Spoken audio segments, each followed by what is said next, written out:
Pinangunahan ni PBBM ang pamimigay ng pagkain sa Walang Gutom Kitchen sa Pasay City.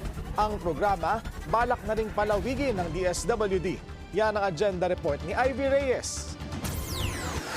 Planong palakihin ng DSWD ang Walang Gutom Kitchen nito sa Pasay City at dalhin sa ibang rehiyon ng programa para tugunan ang involuntary hunger sa buong bansa. Isang open kitchen ito sa Pasay na bukas mula alas 6 ng umaga hanggang alas 3 ng hapon para sa lahat, lalong-lalo na sa mga bata at persons in street situations. Binisita ng Pangulo ang kitchen kaninang umaga para inspeksyonin ang operasyon ng Walang Gutom program. Sa isang araw, nakakapagpakain ng 600 katao ang kitchen. Si Mark Jason Enrique, 28 years old, naninirahan sa pangalawang palapag ng Walang Gutom Kitchen. Ang second floor ng dating Pogo Hub na ito ay nakalaan para sa beneficiaries ng Pag-abot program ng DSWD, ang kanilang flagship program para sa mga naninirahan sa lansangan.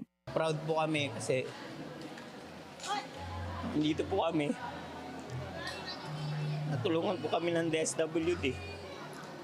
Malaking salamat po talaga kay Lord, lalo na po sa Panginoon natin.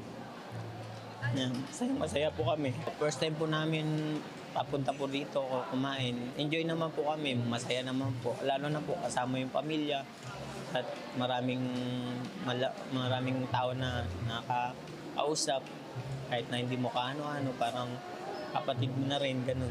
Bukod sa pagkain, may mini library ang kusina na kumpleto ng education materials para sa mga bata. Mayroon ding booth ng Pag-abot program para sa mga nais mag-apply dito. Pero, beneficiary man o hindi, bukas ang Walang Gutom Kitchen para sa lahat.